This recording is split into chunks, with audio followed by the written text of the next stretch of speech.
Hello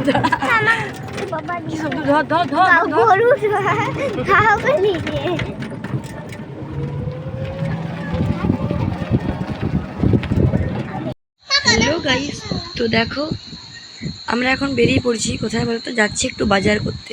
তো পুজোর shopping তো অনেকেই শুরু করে ফেলেছো, তো আমরা ভাবলাম করে নিই।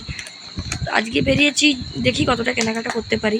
কারণ সবটাই যে হবে সেটা বলতে পারবো না, কারণ বিকেলবেলা বেরিয়েছি। এখন বাজে করছে তোমার কটা বাজছে, এখন বাজছে তোমার অনেকটাই বেলা হয়ে গিয়েছিল।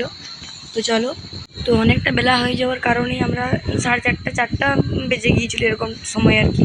তো কী করবো, কী আর করবো, তো কিছু করার ছিল না। বর ডিউটিতে ছিল, ওকে তো বললাম যে তুমি ওনার মর্নিং ডিউটি ছিল, ও বললো তো তোমাদেরকে আনতে যাবো, তোমরা টোটো করে এখন চলে যাও।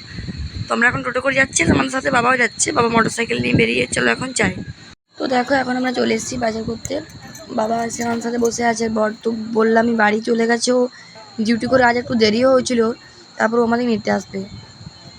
তো এখন আমরা বাজার করছি। তো আমার কি বলবো, মানে সেরকমভাবে কিছুই কেনাকাটা হলো না। কারণ হলো সবারই, আমার কথা আমারই হয়নি। আমারও শাড়ি হলো না, মায়েরও শাড়ি হলো না, কারণ সেরকম শাড়ি পছন্দ হচ্ছে না। শাড়ি কালেকশন ওদের ঠিক আছে, অনেকটাই মানে মোটামুটি রয়েছে, কিন্তু আমার সেরকম পছন্দ হয়নি।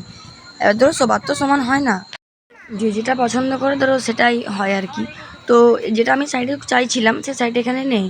অনেকবারই খুঁজলাম, পেলাম না। কিন্তু অনেক ভালো ভালো শাড়ি রয়েছে যদিও, কিন্তু আমার সেগুলো পছন্দ আসছে না। হয়তো কালার হচ্ছে তো শাড়িটা বেশ পাতলা হয়ে যাচ্ছে, এরকমটা হচ্ছে। তো যাই হোক, এখানে আমরা মানে অনেকবার দেখাশোনা করছিলাম। বাবা দেখো চুপচাপ বসে আছে, কি করবে আর। সেটার জন্যই আমি হাসাহাসি করলাম একটু, তো মানে হাসি পেয়ে গেল। তো মেয়েদের তো আগে মেয়ের জামা কাপড় করেছিলাম, আজকেও আবার করলাম। তো চলো এখন বাজার করে বাড়ি যাব, তোমার সাথে পরে কথা হবে আবার।